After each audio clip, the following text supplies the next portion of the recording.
Das ist die Hubsan Sino-Drohne, die ich mir im November 2019 gekauft habe, damals bei Gearbest für 235 Euro.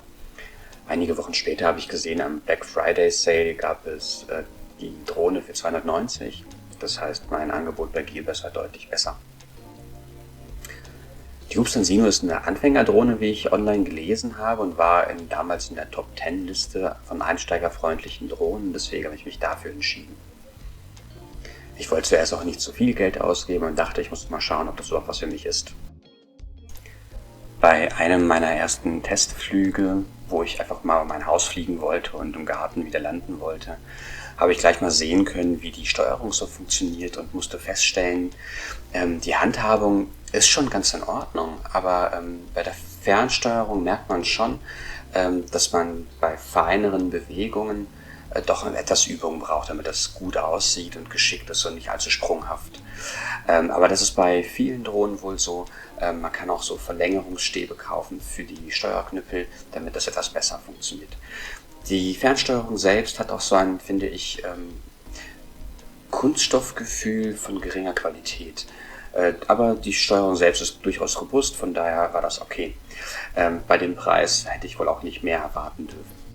Leider bin ich dann auch schon bei meinem zweiten Flug gleich gegen den einzigen Baum weit und breit geflogen und habe die Drohne leider abstürzen lassen. Diese Drohne hat keine Sensoren, die Kollisionen verhindert, sodass es nicht schwer ist, die Drohne zum Absturz zu bringen. Die Drohne hat auch automatische Flugmodi, wie den Follow-Me-Modus, wo die Drohne einfach einem hinterher fliegt, wenn man irgendwo lang spaziert, oder auch den Surround- bzw. Panorama-Modus, wo die Drohne dann sich über einem bestimmten Areal bewegt und dann Aufnahmen macht, im Kreis fliegend. Ich habe trotzdem überwiegend so eine manuelle Steuerung verwendet und wollte auch trainieren, die Drohne selbst gut zu steuern. Und dadurch kriegt man auch die interessanteren Kamerafahrten hin. Und das war auch cool und hat Spaß gemacht. Also die Handhabung hat mir insgesamt ganz gut gefallen.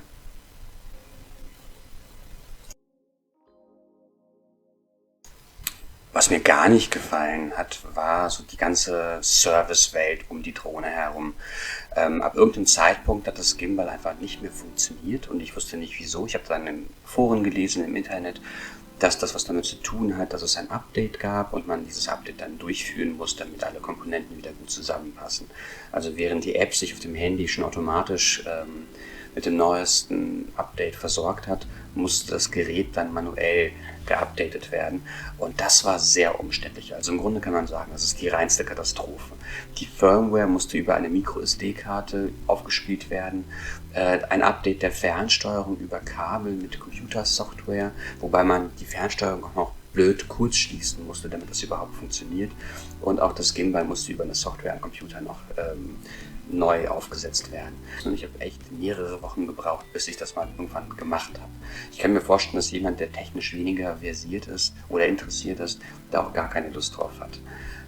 Also das müsste eigentlich dumpfig komfortabler sein, denn sonst ist es einfach demotivierend.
Als die Updates dann auch alle durchgeführt waren, dann hatte ich auch wieder Spaß beim Fliegen. Ich fand es besonders cool, an Gebäuden entlang zu fliegen oder einfach auch diese Drohnenperspektive zu sehen, was einem einfach die ganze Welt neu eröffnet. Das war schon cool. Die Flugeigenschaften der Drohne haben mir auch gut gefallen. Die Geschwindigkeit ist begrenzt, ist ja eine Standarddrohne, aber hat trotzdem Spaß gemacht. Es war nicht zu langsam, nicht zu schnell. Wegen des GPS hat die Drohne eine gute Stabilität, sodass man als Anfänger ganz easy zurechtkommt. Und die Propeller wiederum, die waren empfindlich, aber das ist ja bei allen Drohnen so. Sobald eine kleine Beschädigung drin ist, merkt man das sofort im Flugverhalten. Die Drohne ist dann anfälliger für Windböen, weniger stabil insgesamt, und das merkt man dann schon. Aber insgesamt war ich mit den Flugeigenschaften doch sehr zufrieden.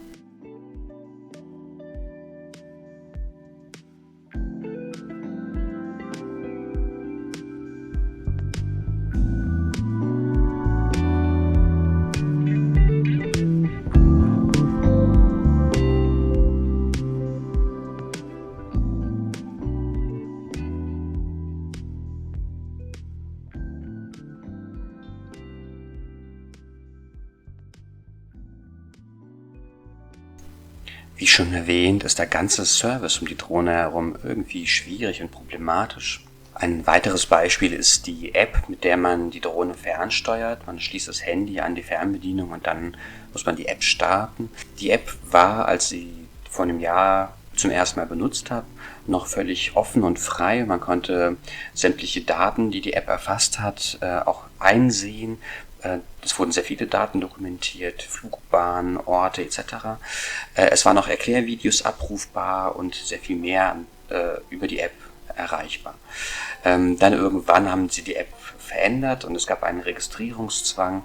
Das wollte ich aber nicht, weil die Firma eben in China sitzt und man dann nicht weiß, was mit den Daten passiert. Deswegen benutze ich die App nur noch ohne Registrierung.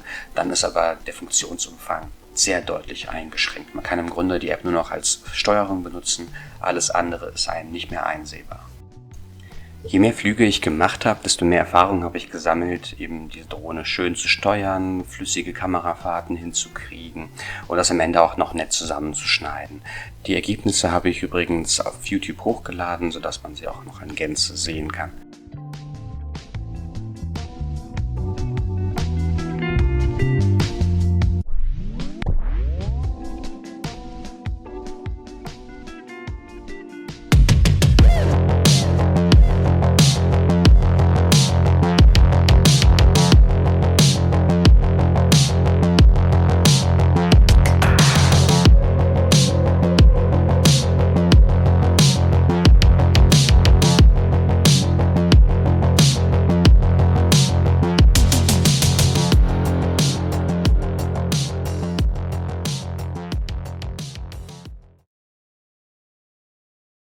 Zur Bildqualität ist es schwierig für mich, ein klares Urteil zu finden, denn ich war zuerst mit der Bildqualität sehr zufrieden. Ich fand es cool, meine Aufnahmen zu sehen im Nachhinein, fand das auch schön.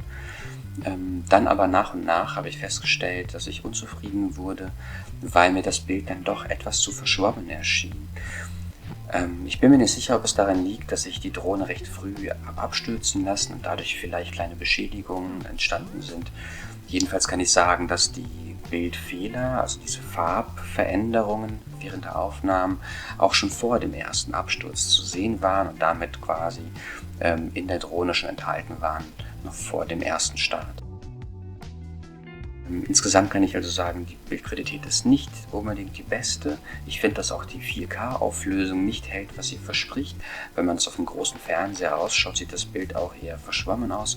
Und das liegt nicht an der Kompression durch YouTube, sondern das sind die Aufnahmen selbst, die schon nicht die beste Qualität haben im Vergleich zu Drohnen, die es schon auf dem Markt gibt.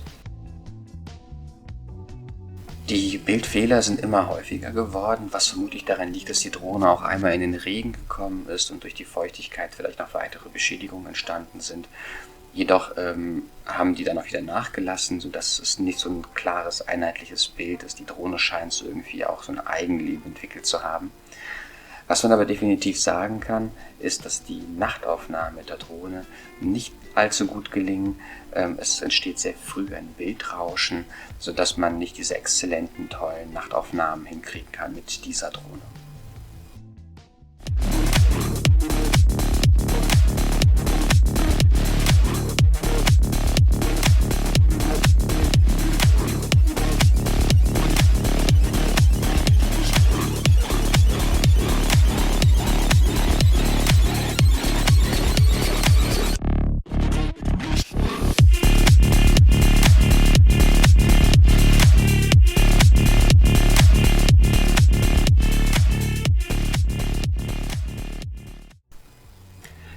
Insgesamt ist mein Fazit für diese Drohne also, dass sie gut ist für Anfänger, denn das Flugverhalten und die Handhabung sind toll und machen Spaß. Das Problem ist aber, dass diese Drohne eine gewisse Fehleranfälligkeit im Bild hat und sehr empfindlich ist am Gimbal. Das ist zwar bei anderen Drohnen auch so, aber das scheint mir bei dieser Drohne nochmal etwas Besonderes zu sein, weil auch schon vor dem ersten Start Farbfehler im Bild waren. Außerdem ist es unnötig kompliziert, Updates zu installieren und auch die App ist sehr benutzerunfreundlich geworden. Da kann man noch hoffen, dass durch ein Update eine Besserung erfolgt, aber ich befürchte, darauf darf man nicht warten.